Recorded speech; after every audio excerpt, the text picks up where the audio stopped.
lutte contre la cybercriminalité est un front commun à la Fondation Bill Gates, à la République du Congo et à l'Union africaine qui se mettent ensemble pour plus d'efficacité. Les trois partenaires ont pris rendez-vous en septembre prochain à Brazzaville, où ils préconisent de réunir les experts africains en cybercriminalité avec l'apport du NEPAD. C'est ce qui explique du reste la présence des deux experts internationaux dans ce domaine de cybercriminalité chez le ministre Léon-Juste Ibombo des Postes, des Télécommunications et de l'économie numérique. Ces deux experts en séjour à Brazzaville du 13 au 16 mai dernier ont multiplié des contacts avec des parties prenantes à l'organisation de l'événement de septembre prochain. La question sur la conférence à venir est une conférence qui va aborder trois questions essentielles. La première question, nous allons regarder l'évaluation du renforcement des capacités, surtout sur la cybersécurité, pour voir dans quelle mesure le Congo peut bénéficier en regardant la réglementation, les politiques et la législation, mais également les questions qui sont liées à la législation et au renforcement des capacités de manière générale à l'intérieur du Congo. On a parlé de plusieurs départements et nous pensons que le Congo est donc sur une bonne trajectoire, un hub où on peut développer la cybersécurité. Les autres questions sont les questions liées au développement des capacités dans les institutions, les écoles, pour comprendre que les programmes sont appropriés, mais également pour voir comment les normes en cybersécurité peuvent être utilisées au niveau des gouvernements et des instituts, surtout pour le bien des citoyens. L'autre domaine que nous avons abordé, c'est la cybercriminalité. Vous savez que la cybercriminalité est un domaine avec plein de défis, surtout pour les économies numériques qui sont en train d'émerger. Et enfin, nous avons discuté du financement, de l'appui financier, surtout l'assistance technique, pour voir comment est-ce que le Congo peut être soutenu pour poursuivre dans cette procédure. Léon-Juste Ibombo, ministre en charge du numérique, cheville ouvrière de l'organisation du dit événement, quant à lui, affine déjà des stratégies pour la réussite de cet événement. Il vous souviendrez que le plan national de développement 2022-2026 a fait de l'économie numérique un des 6 piliers de son axe. Et parmi les aspects que nous devons mettre en œuvre dans le cadre de l'économie numérique, c'est la digitalisation de toute l'économie de notre pays. C'est accélérer la transformation digitale de notre pays. Mais si on accélère la transformation digitale, ça veut dire qu'on peut être demain sujet à des attaques, ce qu'on appelle à la cybersécurité ou à la cybercriminalité. Et si vous n'avez pas les moyens, si vous n'avez pas le renforcement de capacités nécessaires, comment est-ce que vous allez riposter si vous êtes cyberattaqué, si les plateformes du gouvernement sont attaquées? Voilà, donc l'intérêt, c'est aussi, aujourd'hui, on ne peut plus s'en passer du numérique. Le numérique, aujourd'hui, on dit les data, c'est le pétrole du 21e siècle. C'est-à-dire qu'on utilise les données à travers des infrastructures numériques, et ces données-là peuvent être subtilisées, attaquées, et on doit avoir la connaissance, les connaissances nécessaires pour pouvoir riposter. Mais aussi, aujourd'hui, on a une législation sur la cybersécurité, la cybercriminalité. Il faudrait que nous puissions renforcer les capacités de nos acteurs, c'est-à-dire que ce soit les gendarmes, les policiers, que ce soit le corps des magistrats. Donc on a besoin justement de cet accompagnement pour renforcer les capacités de l'administration congolaise. Aussi, l'accompagnement technique et financier pour l'opérationnalisation du programme national de développement PND 2022-2026 a meublé leur entretien.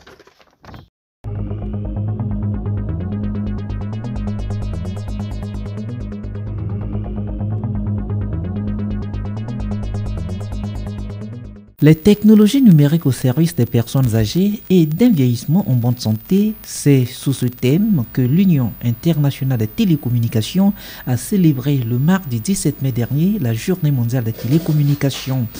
Dans la déclaration rendue publique à cette occasion par le ministre en charge des télécommunications et de l'économie numérique, le gouvernement congolais a réitéré non seulement sa détermination à accélérer la transformation digitale de l'économie, mais aussi à exhorté les personnes âgées à utiliser le numérique pour briser la solitude. À propos du thème choisi cette année, Léon Juste Ibombo a précisé que celui-ci permettra aux pays membres de cette institution ainsi que ses partenaires de mener une véritable sensibilisation sur le rôle que jouent les TIC pour aider les seniors à préserver leur santé et à rester connectés afin de leur permettre de vieillir en bonne santé. Cette politique volontariste a changé substantiellement le mode de vie et de consommation chez les personnes âgées vivant dans ces localités désenclavées. De sorte que les frontières traditionnelles entre les mondes physiques et virtuels se réduisent progressivement sous nos yeux. La transformation numérique est un nouveau paradigme issu de l'innovation disruptive qui consiste à révolutionner la façon d'offrir des services ou de vendre des produits grâce à l'Internet. Avec le e-santé, les personnes âgées connectées peuvent bénéficier d'un meilleur suivi médical ainsi que des opportunités d'entretenir des liens sociaux et familiaux via les réseaux sociaux. Aussi, ces personnes âgées se sentent-elles socialement intégrées et moins isolées grâce aux télécommunications. Les télécommunications sont donc un outil qui aide les personnes âgées à acquérir une certaine autonomie. Toutefois, il convient de noter qu'en dépit de leur utilité, très peu de personnes âgées utilisent les réseaux sociaux au niveau mondial. Abordant les multiples efforts réalisés par le gouvernement, surtout au plan national concernant ce secteur, il s'est appuyé sur le Fonds d'accès pour les services universels de communications électroniques, grâce auquel 80 localités ont été récemment connectées au réseau électronique. Le ministre Léon Juste Ibombo a par ailleurs énuméré 3 recommandations du gouvernement congolais sur l'écosystème. Il s'agit d'encourager les seniors à utiliser le numérique pour ne plus être isolés, les sensibiliser sur les mauvaises pratiques des TIC et les informer sur les documents juridiques relatifs à la lutte contre la cybercriminalité. On rappelle, l'Union internationale des télécommunications est la principale institution des Nations Unies pour les TIC, ayant pour mission de réguler les moyens et procédés de communication à distance entre les États membres. La République du Congo en fait partie depuis les années 60.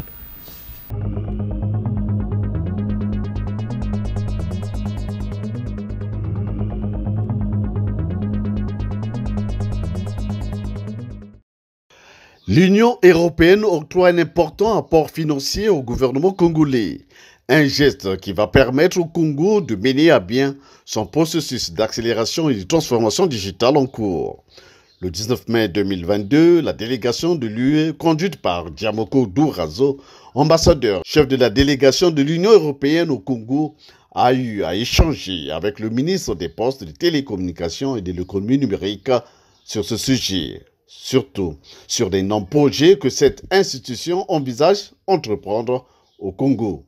L'Union européenne a choisi le Congo comme pays pilote dans l'implémentation des projets liés à la digitalisation. Nous avons voulu briefer le ministre sur l'état d'avancement de l'appui de l'Union européenne au programme Congo Digital. Vous savez, fait partie des grandes priorités du Congo, mais aussi de l'Union européenne. Nous avons des priorités partagées, donc ça c'est déjà important.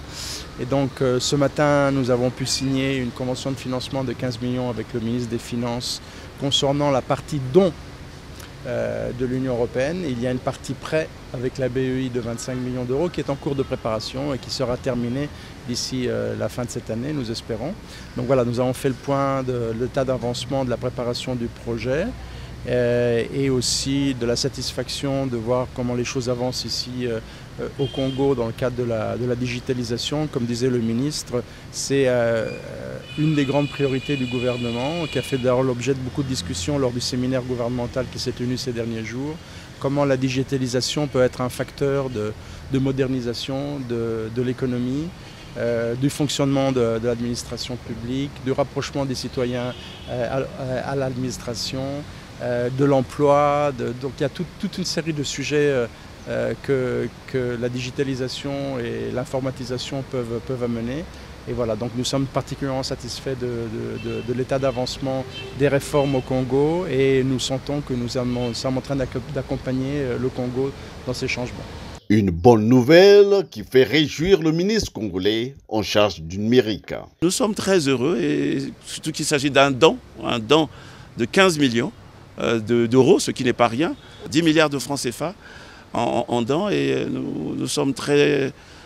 voilà, nous sommes satisfaits de... Ça veut dire qu'il y a une bonne collaboration entre le gouvernement congolais et l'Union européenne. Au-delà de ça, il y a aussi la Banque européenne d'investissement qui accompagne cette accélération de la transformation digitale de notre pays. Et nous sommes pour parler très avancé pour un prêt à taux constitutionnel, bien sûr, de 25 millions d'euros.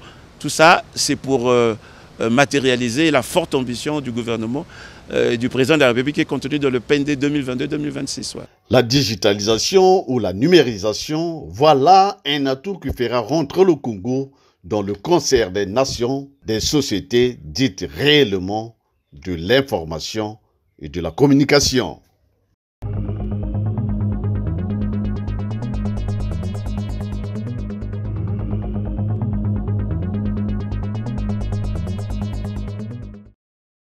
Bâtiments et outils de travail se trouvant dans un état de vétusté avéré, 28 mois de salaire impayé, plusieurs mois de cotisations sociales non versées, une situation ahurissante qui a pour corollaire des grèves à répétition et une baisse d'activité.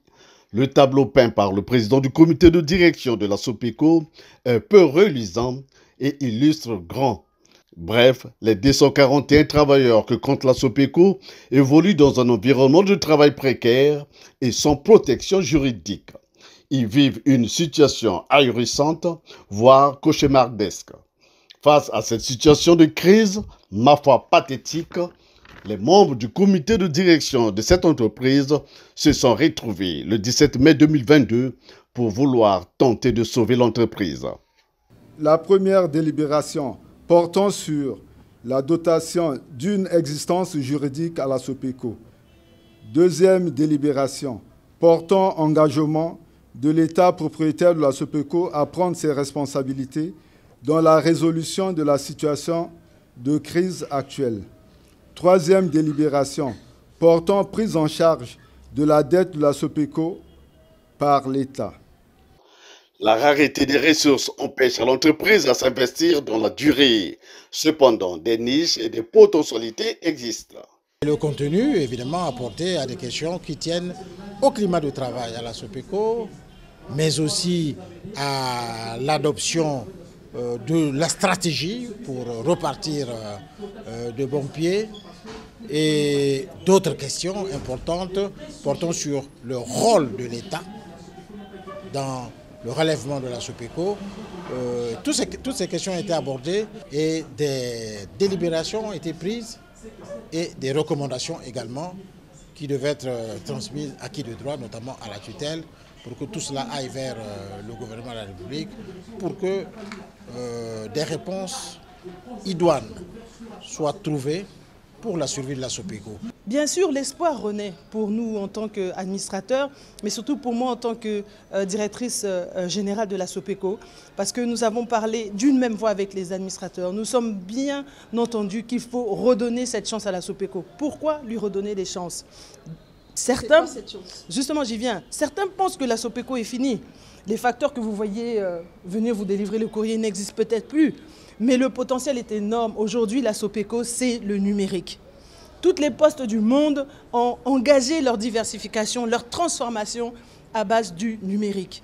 Nous avons des projets en cours de développement que je ne peux pas dévoiler encore ici, mais la Poste, en s'arrimant au numérique, va pouvoir accroître ses parts de marché, va pouvoir répondre aux attentes des populations. Parce qu'aujourd'hui, quand vous parlez de la Poste, oui, la Poste, elle est morte. Elle n'est pas morte. Elle est en train de se transformer, de se renouveler. Nous lançons un appel aussi, bien sûr, aux décideurs, de faire en sorte que les décideurs et confiance en la SOPECO. Le potentiel, nous l'avons démontré au cours de ce comité de direction, est très très grand. Les opportunités, nous ne les avons pas inventées. Nous sommes inspirés de ce qui se fait dans le monde.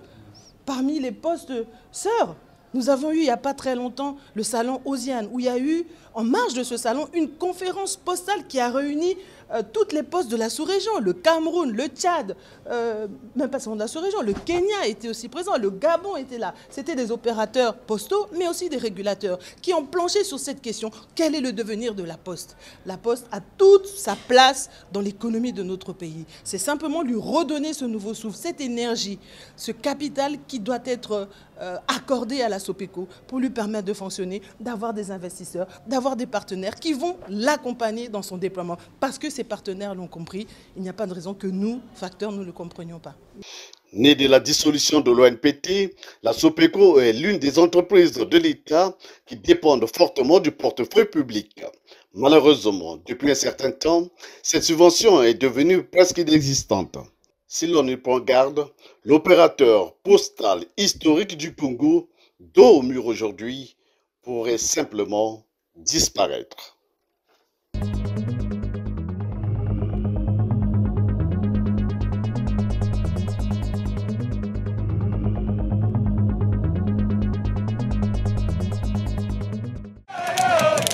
Fini les soucis de communication pour les populations de Gonaka. En effet, les populations de cette localité proche du district de Komono dans le département de la Lekumu ont désormais accès à la téléphonie mobile. L'antenne servant à cette connexion a été inaugurée le 21 mai 2022 par le ministre des Postes, des Télécommunications et de l'Économie numérique, Léon Juste Ibombo. C'est le chef de l'État qui nous a prescrit la mission de connecter toutes les zones rurales de notre pays. En effet, dans son programme de société, ensemble, poursuivons la marche, opérationnalisée à travers le plan national de développement 2022-2026 et déclinée en 12 batailles du gouvernement. L'une de ces batailles concerne justement l'inclusion numérique. Et nous sommes ici à Ngonaka pour briser cette fracture numérique qui empêchait cette localité, cette grande localité, dans le district de Komono, d'être connectée au reste de la République et du monde, et ainsi offrir aux populations de cette belle localité de Ngonaka qui nous accueille les communications électroniques. En sa qualité de secrétaire général du Fonds d'accès pour le service universel de communication électronique, Lumark Sakala appelle les populations de Gonaka à faire preuve de vigilance quant à la préservation à bon escient de cet outil précieux mis à leur disposition. Ici à Gonaka, comme ailleurs, nous croyons que la pénétration du réseau mobile aura le même effet déclencheur d'un nouvel écosystème socio-économique. Alors mon invitation se tourne vers les populations pour protéger cet investissement du FASUS. Car les localités non connectées sont encore nombreuses. Mais Ngonaka aujourd'hui est connecté et passé en priorité. Nous invitons donc les populations à veiller sur cet équipement, à le protéger comme l'ont fait les autres localités, afin que la communication puisse toujours demeurer en Ngonaka et que vous soyez toujours couverts et connectés avec le reste du monde. Cet acte d'intérêt communautaire a fait réjouir à plus d'un titre bon nombre d'habitants de cette localité. Hier, avant-hier, nous étions coupés du monde, nous étions coupés de tout. Mais aujourd'hui, nous sommes en contact avec le monde entier. Et nous lui remercions une fois de plus que cela soit continuel dans toute l'étendue de notre pays, le Congo-Brazzaville. Nous étions dans le ténèbre, nous sommes dans la joie. Nous sommes en train de remercier d'abord le monsieur le président, et le monsieur le ministre, et monsieur Ipuma. On a dormi même dehors pour fêter, mais vraiment que Dieu bénisse nos autorités vraiment. À travers cette connexion, Gonaka rejette ainsi les 80 autres localités jadis entièrement dépourvues en réseau de téléphonie mobile, ce grâce à l'opérationnalisation du Fonds d'accès pour le service universel des communications électroniques.